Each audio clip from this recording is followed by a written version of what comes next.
Hello friends, आप सबका स्वागत है हमारे यूट्यूब चैनल आईटी स्टडी में। आज के लेक्चर में हम लोग पढ़ने वाले हैं क्लासिकल वाटरफॉल मॉडल की। एक जो हम लोग अभी से पहले पिछले लेक्चर में हम लोगों ने सॉफ्टवेयर इंजीनियरिंग उसमें देखा था कि एसडीएलसी पढ़ा था, सॉफ्टवेयर डेवलपमेंट लाइफ साइकिल। उसी में अब आके जो फेजेस हमने उसमें पढ़े थे, लाइफ साइकिल में पढ़े थे, वही फेजेस आपको जितने भी मॉडल हम लोग पढ़ेंगे भी आगे, स्पाइरल मॉडल पढ़ेंगे तो फ्लोटाइप मॉडल पढ़ेंगे, जितने मॉडल पढ़ जाएगा तो उसमें फेजेस तो सब वही होंगे जो हम लोग एसडीएलसी में पढ़ा था। बट थोड़ा थोड़ा कुछ कुछ मॉडल में चेंजेस होगा, ठीक है ना। तो आज हम लोग देखते हैं वाटरफॉल मॉडल में इसमें क्या कैसे वर्क किया जाता है। देखिए, सबसे पहला फेज जो होगा वाटरफॉल मॉडल में वो होगा हमारा फेसिबिलिटी स्टडी का। फेसिबिलिटी स्टडी में बेसिकली क्या होगा कि जो भी आपको सबसे पहले कोई भी अगर कोई सॉफ्टवेयर बनाना है, ठीक है ना, तो उसमें सबसे पहले आपको वो फिजिबल है कि नहीं, वो पॉसिबल है कि नहीं सॉफ्टवेयर बनाना। या फिर जैसे हम लोग कोई प्रोजेक्ट जब लेते हैं कि प्रोजेक्ट जब सोचते हैं ना कि हाँ कि हमको ये प्रोजेक्ट बनाना है, ये प्रोजेक्ट लॉन्च करना है, तो क्या होता है पहले फिजिबल सोचा जाता है कि भाई वो चीज हम जो सोच रहे हैं वो क्या इन्वायरमेंटली क्या कहते हैं मतलब हो सकता है, पॉसिबल है कि नहीं, वो एग्जिस्ट करेगी भी या नहीं करेगी, ठीक है ना। हम ऐसी चीज सोच रहे हैं जो एग्जिस्ट ही नहीं कर सकती, जिसको बनाना ही पॉसिबल ना हो, मतलब ऐसी कुछ भी चीज, ठीक है, तो मतलब वो फिजिबल है कि नहीं, ठीक है। तो वो चीज यहाँ पे हम लोग पहले स्टडी करते हैं, पहले प्लानिंग करते हैं यहाँ पे, ठीक है ना, कि कैसे क्या क्या बनेगा और क्या क्या उसमें कैसे कैसे क्या क्या चीजें होंगी, ठीक है। तो वो फेसिबिलिटी स्टडी में होता है, ठीक। उसके बाद क्या होता है रिक्वायरमेंट एनालिसिस में, क्या होता है कि जैसे हमने एसडीएलसी में पढ़ा था, रिक्वायरमेंट एनालिसिस में जो भी आपने प्लानिंग करी, जो थिंकिंग करी, ठीक है ना, कि वो फेसिबल है, अगर आपको उसका रिजल्ट पॉजिटिव मिलता है कि भाई हम ऐसा सोच रहे हैं और ये चीज पॉसिबल है बनाना, ठीक है, तो क्या है फिर उसके बाद उस पर रिक्वायरमेंट एनालिसिस की जाती है। फिर वो क्या क्या उसमें रिक्वायरमेंट रहेगी, क्या क्या चीजों की जरूरत पड़ेगी उसको बनाने के लिए, ठीक है। तो उस चीज जैसे भाई आप कोई भी अगर प्रोजेक्ट कोई बनाने जा रहे हैं, कोई बड़ी कंपनी वो क्या कहते हैं बड़ी कंपनी को स्टेब्लिश करने जा रहे हैं, तो क्या होता है कि हम पहले प्लानिंग करते हैं कि भाई हमारे पास इतना कैपिटल होना चाहिए, ठीक है, और उसके बाद हमारे पास वो लोकेशन होनी चाहिए, और उसके बाद कन्वेंस का साधन वहां होना चाहिए, ट्रांसपोर्टेशन होना चाहिए वहां तक जहाँ पे हम लोग जिस लोकेशन पे हम लोग कंपनी डाल रहे हैं। तो मतलब क्या यहाँ पे हमने फैसिलिटी करते हैं। उसके बाद फिर हमको रिक्वायरमेंट क्या क्या चीज चाहिए कि हमको लैंड चाहिए, वहां पे जमीन चाहिए, ट्रांसपोर्टेशन के लिए हमको व्हीकल्स वगैरह चाहिए, तो वो रिक्वायरमेंट, ठीक है। तो वैसे सॉफ्टवेयर बनाने के लिए हमको क्या क्या रिक्वायरमेंट चाहिए, वो वो रिक्वायरमेंट यहाँ पे उसके बारे में एनालिसिस करते हैं हम लोग, ठीक है। उसके बाद हमने एनालिसिस करी, और यहीं पे हम लोग का क्या होता है जब एनालिसिस होती है तो यहाँ पे हम लोग के साथ में एक एसआरएस डॉक्यूमेंट भी मिलता है। जो जैसे कोई कंपनी अगर कोई क्लाइंट हमको मिल रहा है, वो क्लाइंट हमसे कह रहा है कि भाई उसने हमने प्लानिंग बताई, उसने अपनी जो प्रोजेक्ट देना था उसके बारे में, उसको क्या क्या प्रोजेक्ट में चाहिए उसने यहाँ बताया। उसके बाद हम लोगों ने बताया कि भाई ये इतने टाइम में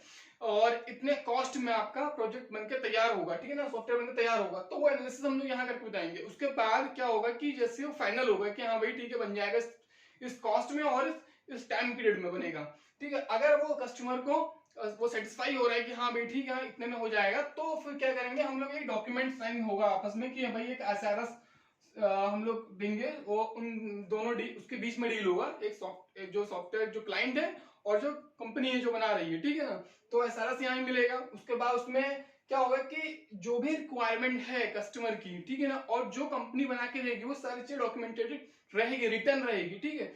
ऐसा नहीं है कि यहाँ पे आपने इस मॉडल में क्या, इस मॉडल में ये चीज है कि अगर आपने जो चीज रिक्वायरमेंट यहाँ दे दिया सर, उसमें जो चीज बता दिया और जो कंपनी ने बोल दिया कि हाँ भाई ये चीज हम आपको देंगे, बाद में अगर आप कोई चेंजेस चाहते हो तो वो चेंजेस आप नहीं करवा पाओगे, ठीक है ना। तो इस मॉडल में एक तरीके से ड्रॉबैक भी हम लोग कह सकते हैं कि इस मॉडल में हमको ड्रॉबैक देखने को मिलता है ये चीज, ठीक है। तो वो हमको मिलेगा, यहाँ पे डॉक्यूमेंटेशन यहाँ हो जाएगा। उसके बाद हम लोग काम करना शुरू करेंगे।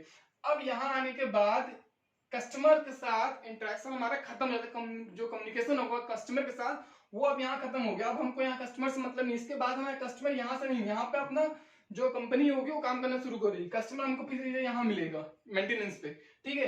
तो यहाँ डिजाइनिंग क्या होगी, जो भी रिक्वायरमेंट थी अब हमने उसको पढ़ना शुरू किया, उसके अकॉर्डिंग हम लोगों ने डिजाइनिंग करनी शुरू करी, ठीक है ना। यहाँ हम लोग डिजाइनिंग करना शुरू करेंगे, डिजाइनिंग करते गए, डिजाइनिंग करने के बाद अब उसको हम लोगों ने बांट दिया कि भाई अपने एम्प्लॉय दे दिए और उनको एम्प्लॉय को सेक्शन दे दिए कि भाई आप लोग ये पोर्शन करिए, आप क्या कहते हैं डेटाबेस तैयार करिए, आप जो जो इंटरफेस होगा उसको तैयार करिए, ठीक है। तो अलग अलग चीजों को दे दी गई। तो यहाँ उसने कोडिंग करना शुरू किया, कोड किया, कोडिंग के बाद उस अलग अलग यूनिट्स होंगी, उसकी अलग अलग यूनिट्स बांट दी गई हैं। तो उन यूनिट्स को हम लोग टेस्ट करेंगे, भाई कोड किया उसके बाद उसको टेस्ट भी करें कि एरर तो नहीं आ रही है, ठीक है ना, तो इसको रिजॉल्व करेंगे। टेस्ट किया गया, उसके बाद क्या है हम लोग सिस्टम टेस्टिंग पे आए, इंटीग्रेशन पे आए। जो यूनिट्स थी उन यूनिट्स को हम लोगों ने कंबाइन किया, इंटीग्रेट किया यहाँ पे, ठीक है। इंटीग्रेट करने के बाद एक कंप्लीट एक सिस्टम बन गया, एक कंप्लीट आपका प्रोग्राम सॉफ्टवेयर बना। हमने उसको भी टेस्ट किया, ठीक है ना। जैसे अल्फा टेस्टिंग की जाती है, यहाँ पे बीटा टेस्टिंग की जाती है। अल्फा टेस्टिंग क्या, आपने एक सिस्टम को टेस्ट किया, डेवलपर चेक कर रहा है, जो डेवलपर हमारा एक सिस्टम को टेस्ट कर रहा है, वो होती है अल्फा टेस्टिंग। बीटा टेस्टिंग क्या होती है, बीटा टेस्टिंग में वो जो उसके फ्रेंडली क्लाइंट हैं कंपनी के, ठीक है ना, उसको जो टेस्टिंग के लिए दिया जाता है, वो रिस्पॉन्स जो फीडबैक देते हैं, उसको हम लोग बोलते हैं बीटा टेस्टिंग। सिंपल सा है। हम लोग व्हाट्सएप में क्या देखते हैं, स्टार्टिंग में कोई भी जब नया फीचर्स ऐड ऑन किया जाता है, ठीक है, व्हाट्सएप में, तो क्या होता है, पहले तो नहीं कहते, कहा जाता है कि भाई वो आपका अभी बीटा टेस्टिंग वर्जन पर चल रहा है अभी, उसके बाद वहां से फाइनल होने के बाद ही हम लोग को मिलेगा। तो बीटा टेस्टिंग जो हो रही है, इसका मतलब क्या है, वो बीटा टेस्टिंग यहाँ हो रही है।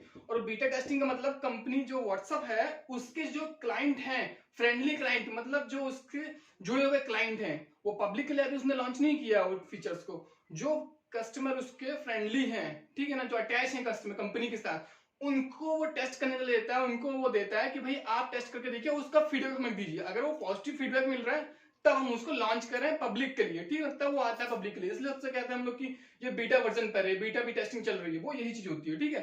तो यहाँ पे टेस्टिंग हुई, यहाँ कंप्लीट होने के बाद रिस्पॉन्स हमको पॉजिटिव मिला, उसके बाद वो फिर वो डिलीवर हो जाएगा कस्टमर को, ठीक है। उसके बाद वो मेंटेनेंस वगैरह होगा, इसमें वर्जन वगैरह अपडेट होंगे, कस्टमर की जो भी रिक्वायरमेंट है उसको चेक करेगा। तो मतलब क्या है कि इसमें जो देखिए नाम से पता चल रहा है वाटरफॉल है, वाटरफॉल देखा है ना हम लोगों ने कि ऊपर से नीचे गिरता है, वैसे ही जो इसमें जो स्टेप बाय स्टेप हम लोग जो मूव करेंगे वो ऊपर से वन बाय स्टेप नीचे चलते चले जाएंगे, ठीक है।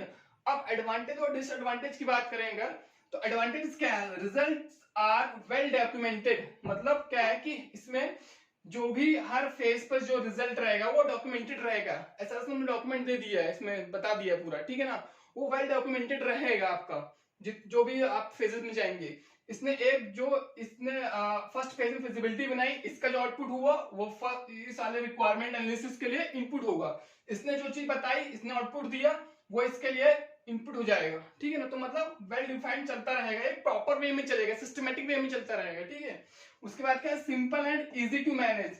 मतलब एक सिंपल सा बेसिक मॉडल है, एक बेसिक ही मॉडल है एक तरीके से, ठीक है। और ये सिंपल है, इजी है भाई, वन स्टेप बाय स्टेप इस पे हम लोग वर्क करते चले जाएंगे हर फेज में, ठीक है।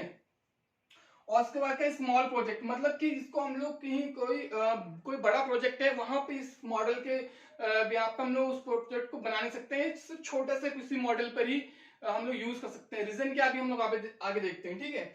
तो स्मॉल प्रोजेक्ट में इसका यूज किया जाएगा। उसके बाद है linear sequential life cycle model. भाई हमको दिख रहा है सीधी सी लीनियर सीक्वेंस, मतलब एक सिर्फ फॉरवर्ड डायरेक्शन में हम लोग लीनियर सीक्वेंस में ही आगे प्रोसीड कर रहे हैं, ठीक है। तो मतलब फैसिलिटीज फिर इसमें आ गए, देखिए रिक्वायरमेंट में आए, रिक्वायरमेंट्स डिजाइनिंग कोडिंग, मतलब एक लीनियर सीक्वेंस चल रहा है हमारा स्टेप बाय स्टेप, ठीक है। तो ये कुछ एडवांटेजेस हो गए। अब डिसएडवांटेजेस की बात करते हैं। नो फीडबैक, देखिए सबसे बड़ा ड्रॉबैक है इसका, नो फीडबैक, नो एक्सपेरिमेंट, ठीक है। नो फीडबैक का मतलब कि अगर मान लीजिए रिक्वायरमेंट एनालिसिस होने के बाद एसआरएस कस्टमर ने दे दिया, यहाँ पे डील साइन होकर डॉक्यूमेंट मिल गया कि इसमें ऐसे ऐसे फीचर्स होंगे और ये यहाँ तक हम मतलब कंप्लीट करके ऐसा वर्जन तक देंगे, ठीक है, पूरा बता दिया गया, एसआरएस में रिटर्न हो गया। अब क्या है, डिजाइन फेज पे जैसे ही पहुंचे, हमने डिजाइनिंग करना शुरू किया।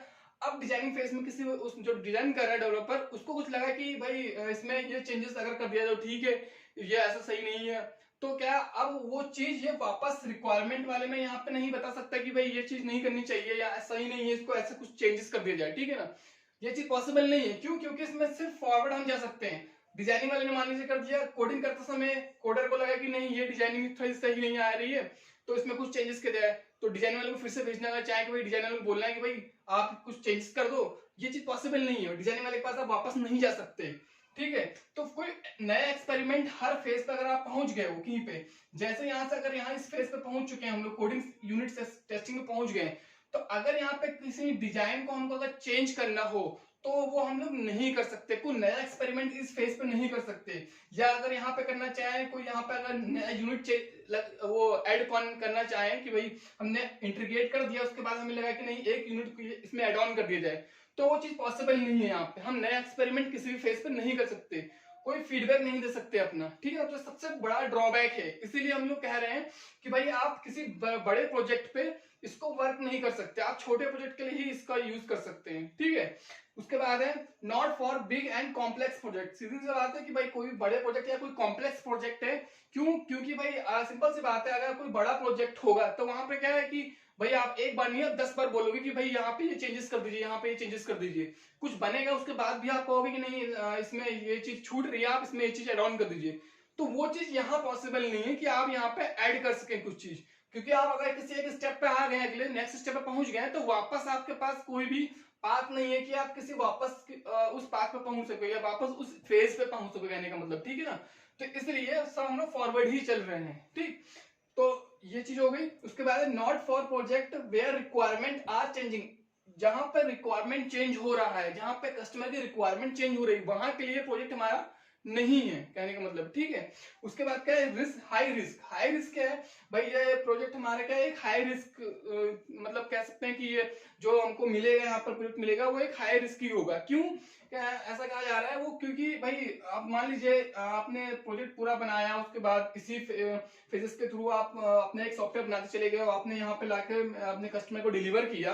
अब क्या, अगर एक सिंपल सा एग्जांपल लिया जाए रियल लाइफ, हम लोग जैसे अगर इस प्रोजेक्ट के थ्रू, इस मतलब इस मॉडल के थ्रू अगर हम लोग कोई एक इसमें मकान बनाते हैं, ठीक है ना, तो मकान में क्या पहले स्टार्टिंग में यहाँ बात हो गई कि हमें कैसा कैसा बनाना है, ठीक है। उसके बाद हमने पूरा मकान पूरा खड़ा कर दिया, बना कंप्लीट कर दिया। अब हमने कस्टमर को दिया कहाँ पे, इस वाले फेज पे लाके, मेंटेनेंस पे लाकर कंप्लीट करके दे दिया है, डोर किया।